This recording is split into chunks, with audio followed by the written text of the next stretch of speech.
the entire time. We're just gonna sing. That's how it works. I should have shaved. What's up, people? What's good? How goes your Wednesday evening? Can't believe it's Wednesday already. I don't really have a plan for this video or for this live stream. We're just gonna be talking these three position groups and possibly other position groups.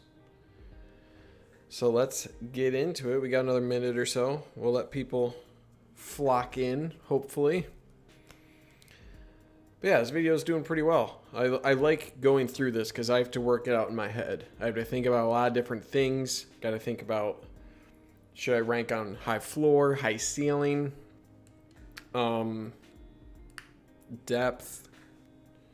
A lot of factors to consider when coming up with a list like this. And usually I'm extremely anti-list, right? It's like most top 10 lists, top 5 lists, whatever, are just, I just think are terrible. But when it's internal, when it's an internal thing like this, like a singular team, a singular sport, whatever, like when it's this narrow of a list, I feel like you can get pretty close. Dom Stutzman, it's Wednesday, my dudes. It is Wednesday. All right, it's 8:30. Let's officially jump into it. Okay. So, my top 3 position groups. All right, I'm going to run through it real quick. Honorable mention number 1, offensive line. Okay. Honorable mention number 2 was defensive end. Number 3 was safety. Number 2, wide receiver. Number 1, running back.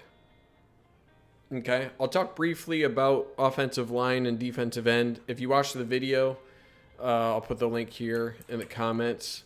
If you haven't, definitely go watch this. I'm going to be rehashing some of my thoughts on this. Offensive line, I just feel like the depth is finally there. I mean, I think we've had good depth over the years, actually, and I think Ed Warner, say what you want about him, but I think he was a good talent evaluator. I think he stocked the room pretty well. It seemed like there was just kind of some personality clashes or something towards the end of his tenure at Michigan that kind of put him on the outs. But Ryan Hayes, Andrew Stuber, guys who are getting to be upperclassmen, they've been through the program for a bit. I think they're going to be plus options at the tackle position.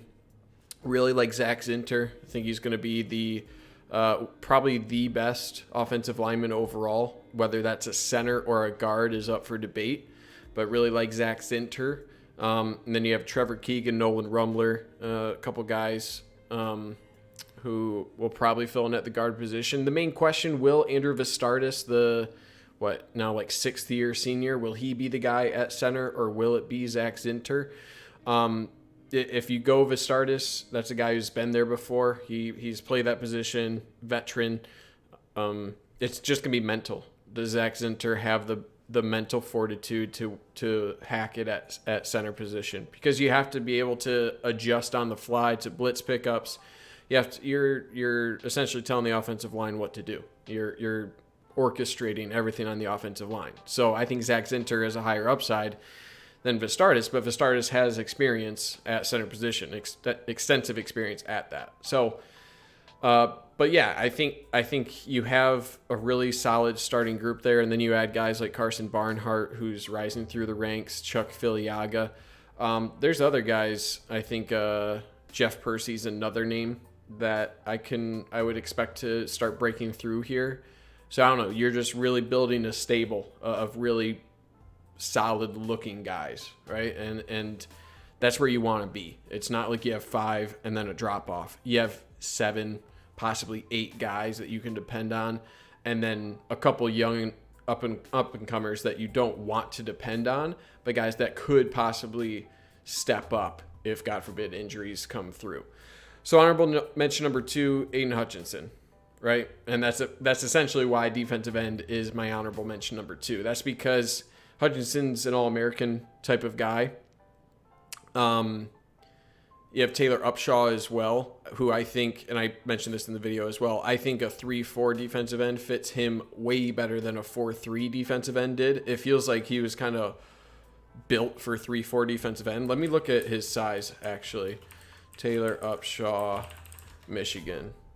because his size, yeah, he's like 6'4", 256. It seems like he's bigger than that, right? Anyway, I think he'll do really well as a strong side defensive end, which kind of both ends are kind of like that. So the depth is a little shaky, though. I think this is the year Braden McGregor. If it's not now, it's kind of like, he did have that injury, so it delayed his breaking out a little bit. But with Aiden Hutchinson and Upshaw, I think you're going to have a solid 1-2 punch there.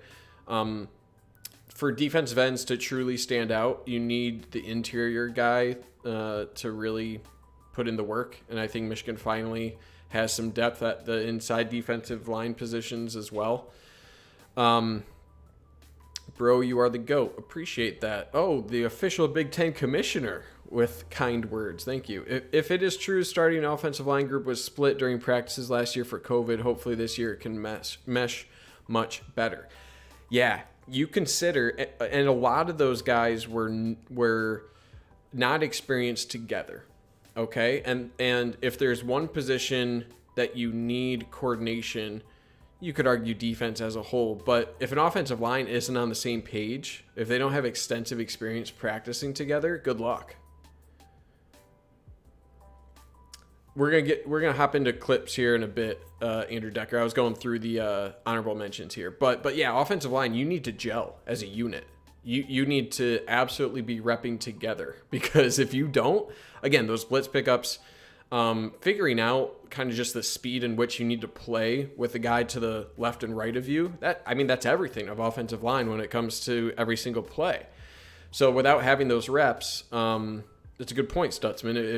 If they were split practices last year for COVID and they didn't really have that experience together, think of the impact that's going to have overall on your offensive line unit. And then you add in, some injuries, and there were quite a few, not like major injuries, but banged up guys. And that's just really, really going to hurt your offensive line in general. So yeah, honorable mention number 1, offensive line. Number 2, defensive end. Number 3, and here we go. We're going to start diving into clips here. Safety position. Dax Hill is the first feature guy. Helps running backs too. Timing the guys in front of you. Knowing when holes open is key. Everything's around the offensive line. I can say anything about any of the skill positions, quarterback, whatever. If you don't have a solid offensive line and an offensive line on the same wavelength, then nothing matters. Like, your offense just isn't going to work. Dax Hill. We know what we get with Dax Hill, right? I mean, he's 5-star safety. Dude runs a 4.30 flat. Michigan's best athlete on the roster, I think, without a doubt. Or I should say maybe best natural athlete.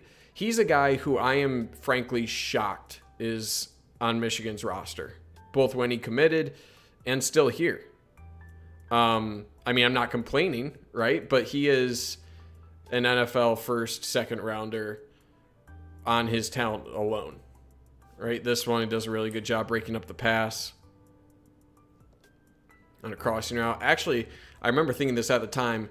This one shouldn't have been picked. You pick this off, that's an 8-yard loss, right?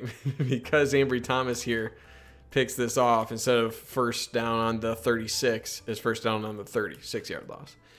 But yeah, man, Dax Hill, I think, automatically put safety towards the top 5. Because how many proven guys and like proven top 3 round talents are on this roster? I'm just being honest here. I don't think there's more than a handful, if that.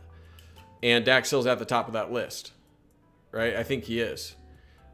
He has true cover skills. You can see there against Ricky White. The dude just obliterated Michigan last year. Let's not talk about that. But he's got it all. I mean, his closing speed on this alone. Look how fast he flies down here, right? You're not supposed to be able to go that fast into the backfield here. And he's got it all. He's got cover skills. He's got great hips. He's got the size to hack it at safety. He just needs some help, honestly. That was you watched the guy last year and it was just like, man, get this guy some assistance out there, because he just flies around. Hope the new defense puts Dax in position to shine. You could tell the 2019 defense was good. Elsewhere, he shined, but when offenses pick apart D. Yeah, I mean, if you don't have a functional... Oh, yeah, this was the fake punt. Forgot about this play. If you don't have a functional defense, you can very easily avoid a guy like Dax Hill. You can pick apart just the cornerbacks, right? You can focus on a lot of different things. It's really hard for one player to make a big difference consistently on a defense, especially a safety position. If the safety is always making the play, you're in trouble, okay? Like that's a bad sign. If your safety is always making big plays, it's not a good thing. Did Ricky White have more receiving yards or offensive pass interference calls against him? I don't know, man. I don't want to think about it anymore. Good recovery there. But yeah, I guess that's what I mean. Where like Dax Hill is everything you could ever want in a safety. But if your safety is the one who's always making the plays, then you're in trouble. Because a safety should be discouraging quarterbacks from throws and then be making, like, cutting off plays at 7 yards deep, right? They should be able to cut down on a play and be that safety valve, right? Cutting off angles, making sure a play doesn't get beyond a certain point. And if a safety is always making that impact, and it's not like a Jarrell Peppers, right? Not a Viper, then you're in trouble. So that's kind of where my opinion of Dax Hill. But he's first-round talent. He's a first-round talent. And then you have Brad Hawkins, right? Brad Hawkins, not like a pure athlete, right? I think he's a better athlete than a lot of people give him credit for. I really do. He's probably more of like sixth rounder or so. But I love how he hits. I love how he comes downfield. His coverage skills leave a little bit to be desired, right? You would rather have Brad Hawkins coming downfield on a sweep than, I should say this. You would rather have Dax Hill in coverage and have Brad Hawkins be the guy coming downfield than vice versa.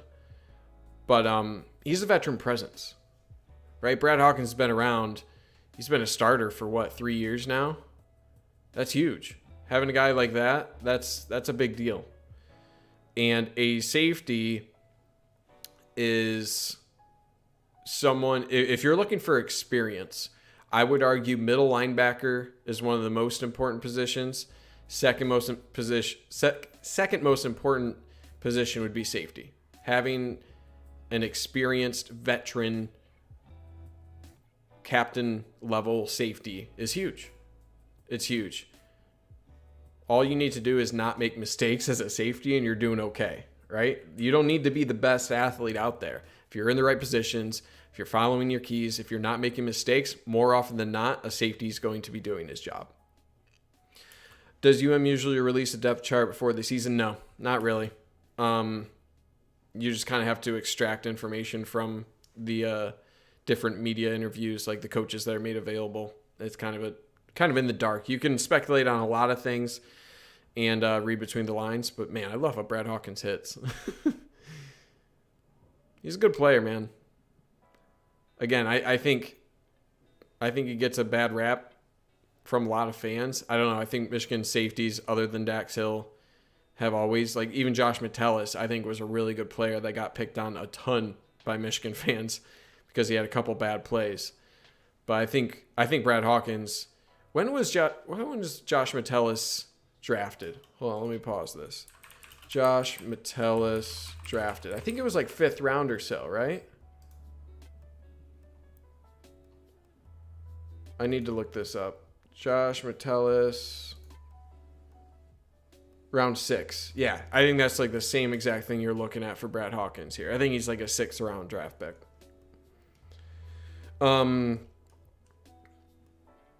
Ambry Thomas talked about accountability being an issue and he was still around. Hawkins, Ross, Hutchinson aren't pushing that point then. I mean, I don't know. You got to take things with a grain of salt. This is a really good job from Brad Hawkins because look at all this open field. Let me actually pull up my pen here. And this is what I mean where if your safety's always making a play, you're in a bad spot, right? This is not a good spot. Look at all this room that this wide receiver has to go on, and all you have is a Brad Hawkins here. So Brad Hawkins appropriately does his job here. He says, okay, I'm going to break down where are you going. And he limits this at only an extra, 10 yards or so, when that could be a potential touchdown play if that wide receiver didn't have to juke around Brad Hawkins there. And he helps make the tackle. So I'm a big Brad Hawkins guy. So beyond Dax Hill and Brad Hawkins, you got Makari Page, who started a couple games last year. He's a true freshman out of West Bloomfield. The big thing for him, he knew the defense well. Out of West Bloomfield, they ran a very, very similar defense over at West Bloomfield High School than Don Brown did. So this defensive shift could hurt him in that regard. He got playing time because he was comfortable with that defense and was able to contribute really early. So when you now consider that it's a totally different defense, maybe Makari Page won't be as fortunate in that playing time. I'm a big fan of RJ Moten. He's a guy who's going to be on the two deep. And that's kind of it right now, right? There's not a whole lot of other names in the depth chart there to really call out at this point. So it's inexperienced depth, but I think the starters alone, you have probably a first or second rounder in Dax Hill, and then you have a 6th, 7th rounder in Brad Hawkins. And you got 2 NFL level guys at your starting positions, and that's, I think, well worth number 3 spot on this list. Page looks like he needed to be more comfortable being physical. Yeah, he was undersized. He definitely needed to put on some weight. He's a lankier frame too, and it's hard. It's very rare for those guys to come in with a college-ready body like Dax Hill, right? It's just rare. Those guys usually need to put on a good 10, 15, 20 pounds before they're really ready to contribute and bring the physicality needed at the position. So Page should be at least closer in that regard this year. Okay, moving on to wide receiver. Let me move this window up a bit. There we go. Wide receiver. Hold on, let me take a drink. I forgot a name in my video. I forgot even to mention Mike Sainristil on my list of wide receivers. I mentioned Ronnie Bell, who's your veteran presence. He was actually, fun fact, back when I was with Go Fish still, he was the first guy I covered in my freshman feature series. I think that time I was calling it Recruit Review. But Jordan Morant transferred. Didn't he? No, I don't want to say that. No. Who transferred? I always get this mixed up. It's not Jordan Morant, right? There's a different guy who transferred, a safety from Michigan. Who was it? Hold on, I need to look this up. Michigan safety transfers. I need to look this up. Who was it? Charbonnet, Giles Jackson, Joe Milton, Zach Carpenter, Christian Turner, McCaffrey, Luigi Villain, Phil Paella, Ben Van Sumeren, Will Mohan. That's who I'm thinking of. Will Mohan. Yep. Because he was like the Viper of the class, and Jordan Morant was the other safety type guy with RJ Moten. I remember covering all 3 of those guys at the same time, and now they're a little bit interchangeable. The only differentiator was Mohan was the Viper of the class, without a doubt. Okay, back to wide receiver. Hunter Reynolds was a guy. Yeah, he also transferred. I liked his game. I liked Hunter Reynolds a lot. I think he'll do well elsewhere. But Ronnie Bell, he was the first guy I covered back when I was with Go Fish Recruit Review, essentially freshman feature, because I remember watching his film and I was just like, dude, how'd this guy not get recruited? And people were so mad. That I remember back when he committed, that was a time. Oh, remember there was that Twitter guy, Sean L. Martin, and he was the biggest hater of of Ronnie Bell I've ever seen. Oh my God. People were losing their damn minds that Michigan would ever accept the commitment of a basketball commit to Missouri State. What the hell? And it's just like, come on. Yeah, I love Ronnie Bell. He's going to be great. He's just what you want in a steady presence. He reminds me of who is like that Northwestern wide receiver that got drafted. Just a little bit undersized as a wideout, not necessarily like the most athletic slot, but a guy who just caught everything.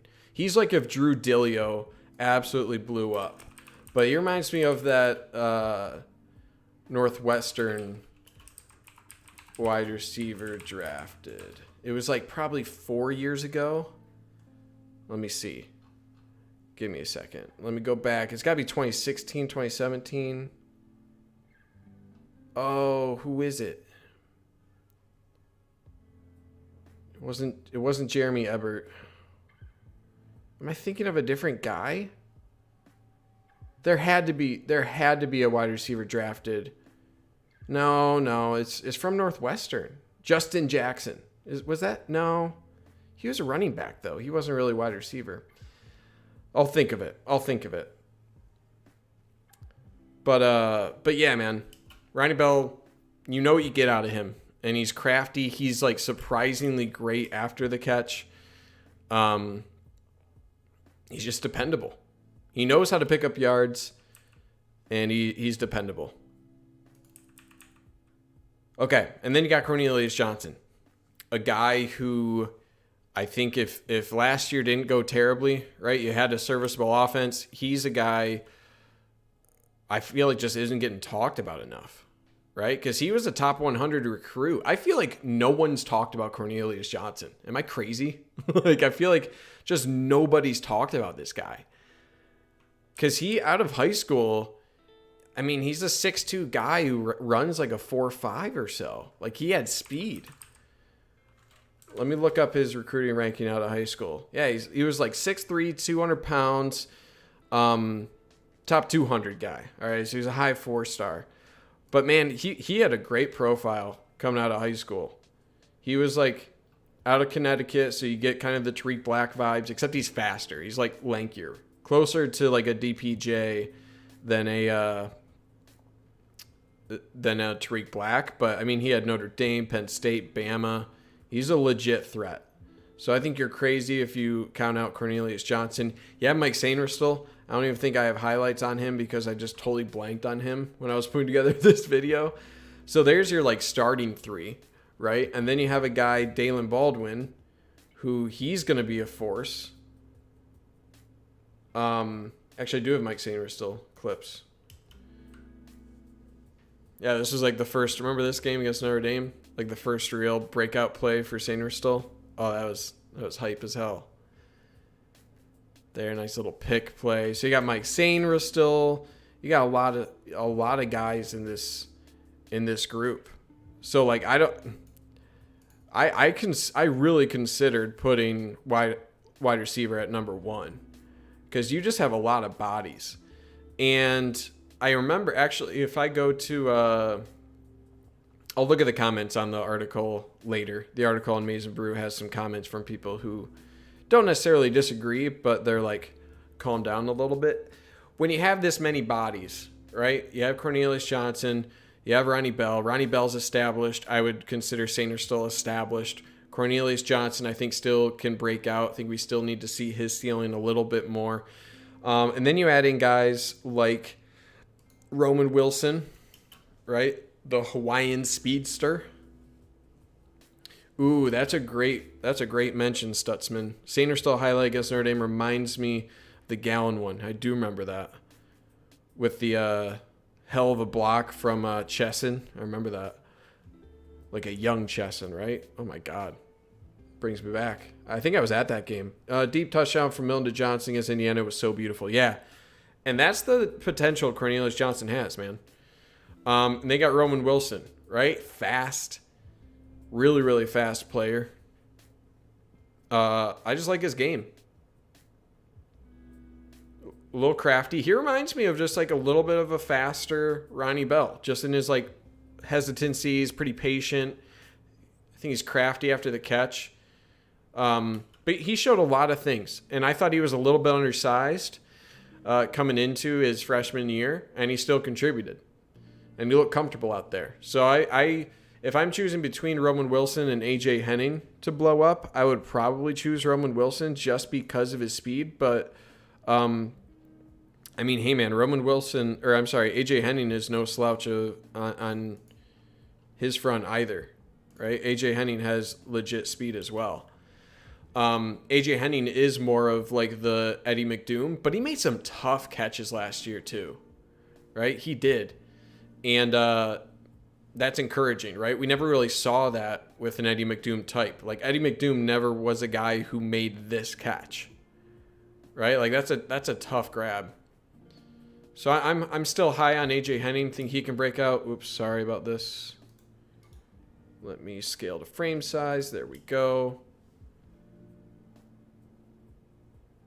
All right. I mean, that's legit speed to get to the outside there and pick up the first down. All these guys had to like redirect their angles by a couple of yards there because he's got legit speed. So you just need to take advantage of that. I think he could be a good option on punt kick returns because I think he's got a good skill set there as well. It could be Roundtree. I don't remember who that block was. QB needs to figure out how to distribute the ball, all these weapons. Even if this group can't get open, Corum or really any running back check in. Yeah, I mean, it starts with the offensive line, right? If the offensive line is healthy, then other things will work. But then take advantage of the running backs. You need your passing game in order. For passing game, you need the running game. So it's all a machine, man. To operate the well-oiled machine, all the gears got to be turning. You know, all the gears got to be turning. And then who else you got? Oh, I already forgot Dalen Baldwin, right? Dalen Baldwin just adds another name of a guy who's just, he raises the floor of the room so much. So I'm really excited about the wide receiver room as well. And I do think in terms of your true freshmen in Christian Dixon and Andrell Anthony, I think either one of those guys could contribute in a similar role that Roman Wilson or AJ Henning did last year, right? They could be a similar type of impact guy, but you don't need to. Now you have Roman Wilson, AJ Henning in those depth roles. And then if Christian Dixon or Andrell Anthony are really separating themselves or really, really shining, Andrell Anthony was getting some good praise this spring, then and only then do you bring them into the game. You're not forced to bring them in because you're lacking depth. Last year you were lacking depth. You don't have that this year. So that's a nice thing to have. You only need to bring those guys in if they're really impressing. So I really like that about kind of where the depth chart is this year. Okay, so that's wide receiver. And it's good. It's a good point, Stutzman. I thought about putting tight end as an honorable mention here. And I know last year was rough, right? Last year was not the best year for the tight ends, Eric Gall especially, right? He came into Michigan with lauded hands, right? He can catch anything, catch everything. He's an athlete. He'll catch it all. And he just didn't, right? He just didn't. But I think if he can mentally figure things out, hopefully another year will get him a little bit settled down. I just think he has a lot of potential. I always thought Luke Schoonmaker, I don't know how you pronounce his name, but I thought he was pretty underrated, and now he's a senior. So, yeah, I like those two as your tight end, and then you got Hibner, another guy who I think is kind of a Schoonmaker clone type. But I'm excited about the tight end group as well. So there's no lack of weapons, especially at wide receiver. No lack of weapons at all. How do I feel about losing Giles but gaining Baldwin? Maybe hit special teams, but a plus to wide receivers. I think that's exactly it. I think you have enough bodies to throw someone in there at on special teams. Like I said, I think Roman Wilson or AJ Henning could be an interesting guy. Probably AJ Henning could be an interesting guy to replace that kind of role that Giles Jackson had. Having Baldwin on the outside is going to help a ton, right? You were not short of guys on the interior, a guy to make an impact at the slot position. You had plenty of those guys, those bodies on the team. So I think what you gain at the wide receiver position in Baldwin is greater than the loss that you have for Giles Jackson on special teams. Now, Jackson was a great returner, so I don't want to minimize that at all. But I think you have enough weapons this year, strictly through recruiting and guys just maturing and whatnot. I think you have enough to find options for special teams. It's not like Giles Jackson was a Jabril Peppers level impact on special teams, right? He was more like a J.U. Chesson on kickoff, where it's like, this guy can go, right? This guy can go.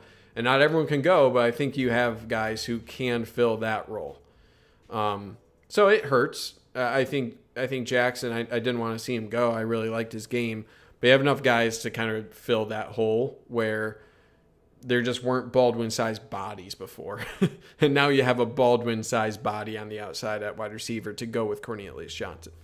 All right, number one, running back. The running backs, y'all. Is it P.D. Jones? You guys know that reference? You got to know that reference. Am I going to pull up a P.D. Jones running back clip? Probably.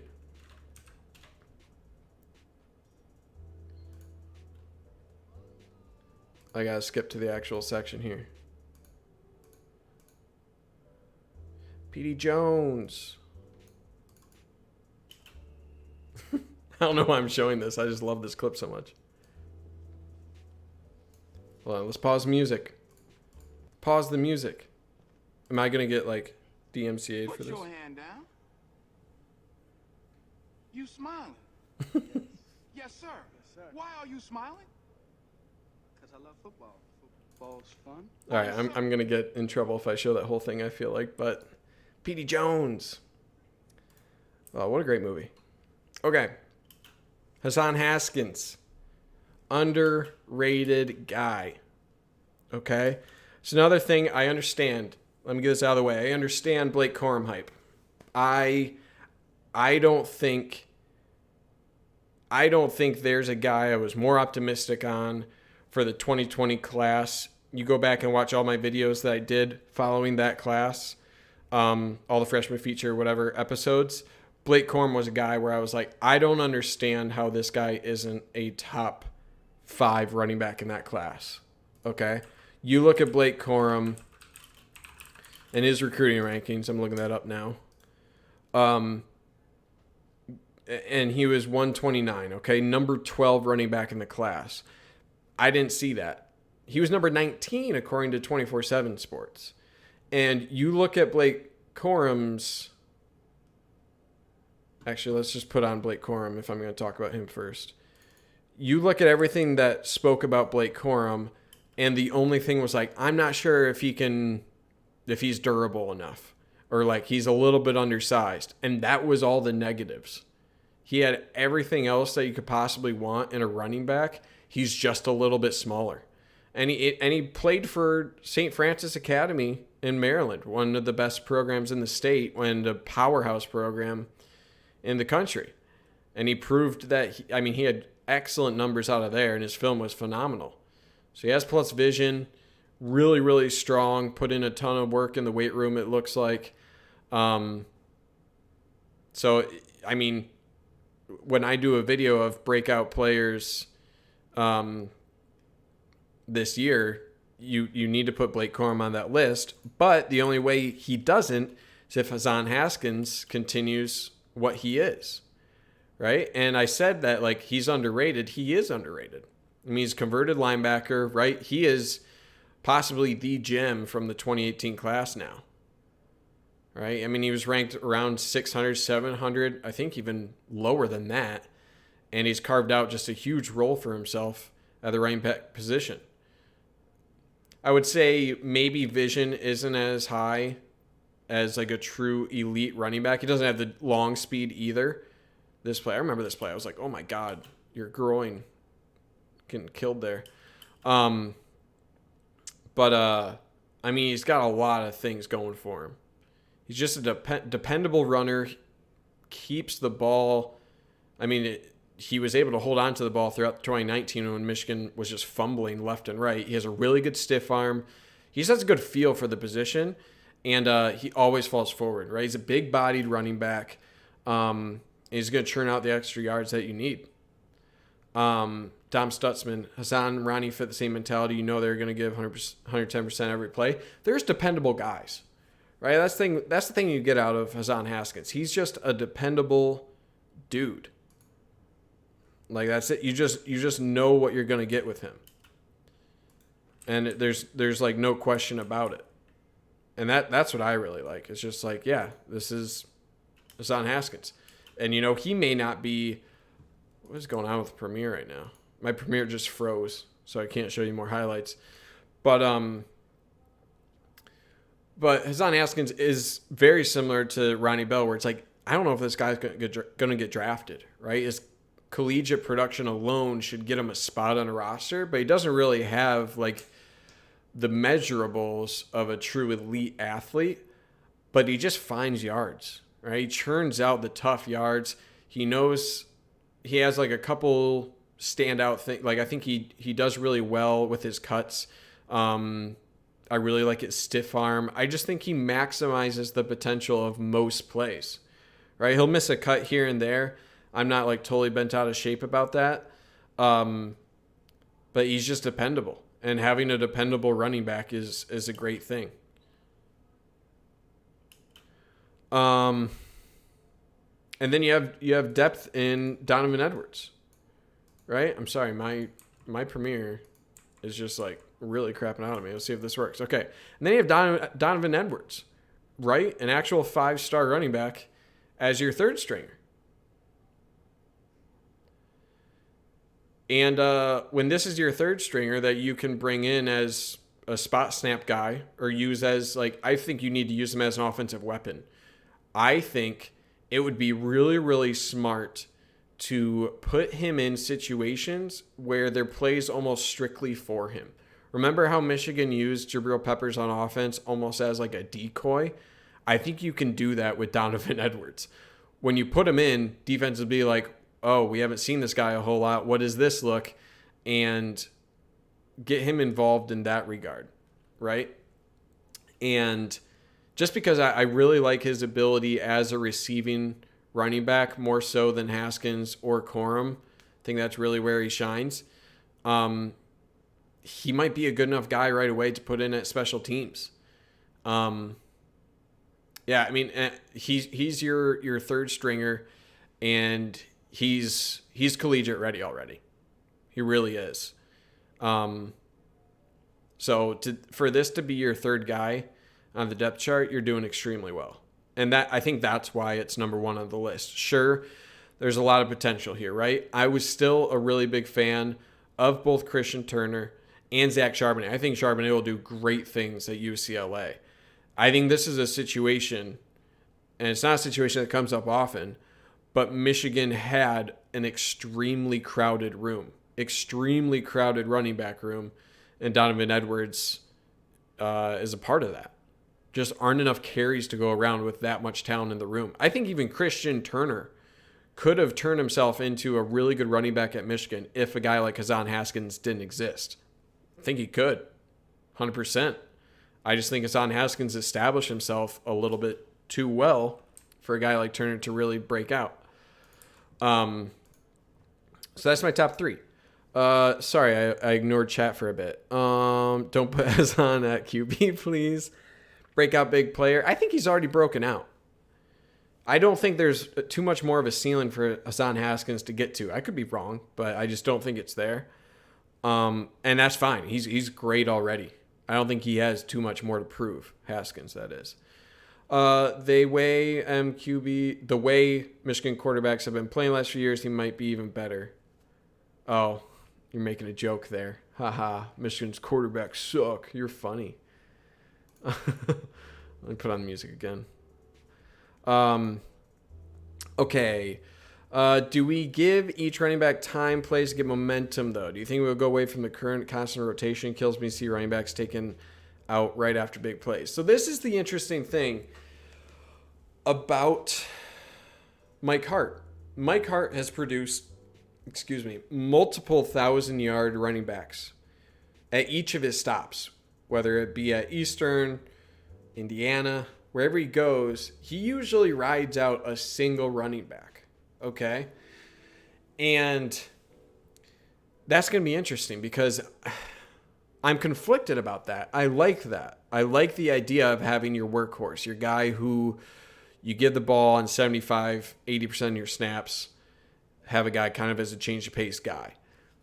But man, with Hassan Haskins and Blake Corum, I don't know. I just don't know. So I believe Josh Gaddis was asked that exact question, Andrew Decker. I think he was. And I believe his response was that they're still going to be rotating them. So it's going to be interesting to see how Mike Hart's influence on the running back rotation, how that happens. And that's going to be one of like the early things I'm going to look for in this offense. How does the running back rotation compare to previous years? If I were a betting man, I think they're still going to rotate because I think you need to get Donovan Edwards involved. I think he's just got too much talent. I think Blake Corum could potentially break out this year. But I think there's a lot of value in what Hassan Haskins brings. So as much as like I feel like Michigan fans will hate it, you're still going to see a rotation there. I know Donovan Edwards is a great prospect and has a lot of good football in front of him. Really hope rotation running back is 9% Haskins and Corum. I think that's fine. I'm with you there. And I think while you're getting... And that's kind of what I meant when I said for Donovan Edwards to use him kind of as a decoy. Just teach him those sets. Say like, hey, man, we want to get you involved. We want to get you healthy. We want to get you acclimated. We want to give you a few touches per game. But we want to get you comfortable before we really put a workload on you. I think that's all you need. And do a lot of that by motioning him out into the slot. Have him run some routes out of the backfield. I think that's how you take advantage of him and teach him those sets, right? Where you have your running backs more running routes, motioning to the slot. Get him those reps and put him in those positions more than the other running backs. And then you can have the workload for the other running backs more strictly focused on carrying duties and not receiving duties. I think that's what you need to do with Donovan Edwards. Revolving door at running back last 2 years has been frustrating to say the least. I mean, that's fair. I think there's been some names, I mentioned Charbonnet, Turner, some guys that have left. I don't think running back has been an issue. I think there's been a lot of talent at the running back position. I think there's been a lot of issues in the RPO reads and the RPO game overall that has affected the running game quite a bit. Last year, offensive line injuries and experience was kind of the limiting factor on the run game overall. And then just the passing game just hasn't been there the past couple of years, right? That's tough. Higdon did hit 1,000 yards. See, I think Michigan's had plenty of good running backs over the past few years. It just hasn't been a functional offense. Okay, and a lot of that has to do with the passing game overall. A lot of it has to do on the RPO game. So I agree that, there's been some good talent that have left the running back room over the past few years, but I don't think it's like there's no talent there. I think it's more of just Michigan has been able to take advantage of the talent in the room. And I don't put any of that on the running backs themselves.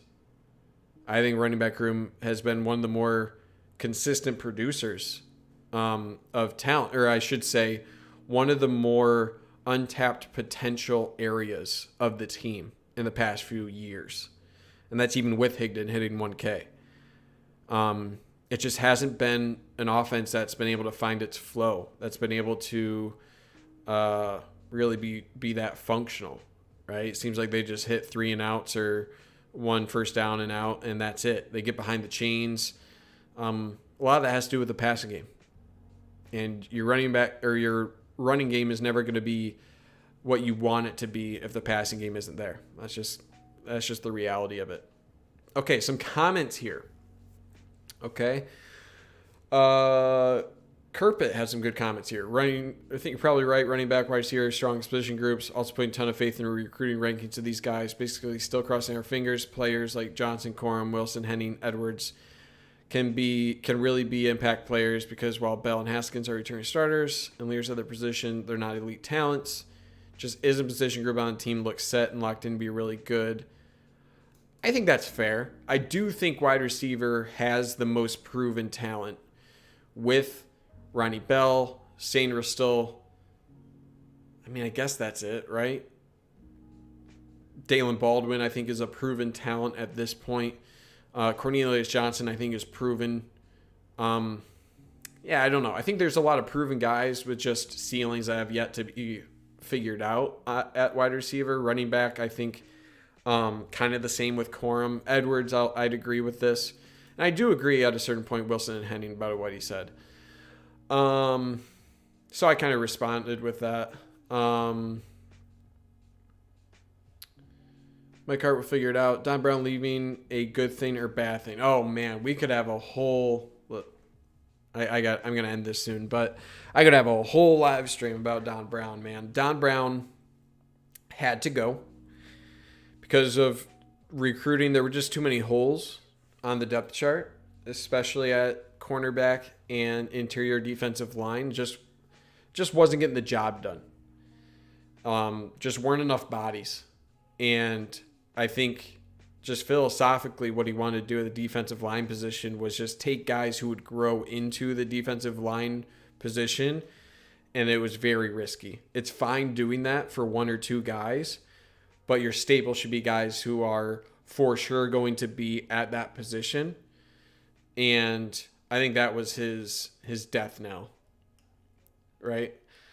So I think Don Brown leaving was necessary. Now, I still think Don Brown is a top 10 defensive coordinator, if not top 5 defensive coordinator in college football.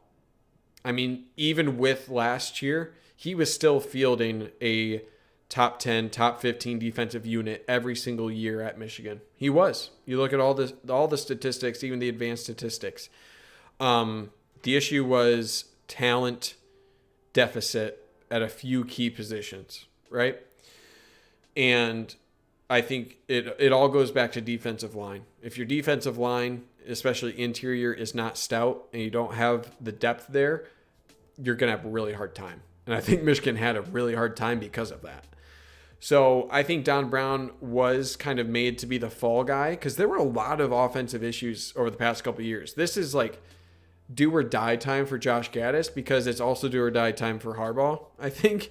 And if the offense doesn't get this figured out, you could have a losing season. You really could, because to me, this defense is going to be ranked anywhere from 25 to 40. I think that's a reasonable expectation. And I mean like nationwide. So it's not a top 25 defense. I think it's a top 35 or so defensive unit, right? It's just there's a lot of new names. It's a new defensive scheme, new coaches, never before defensive coordinator coaches, right? They're getting their feet wet.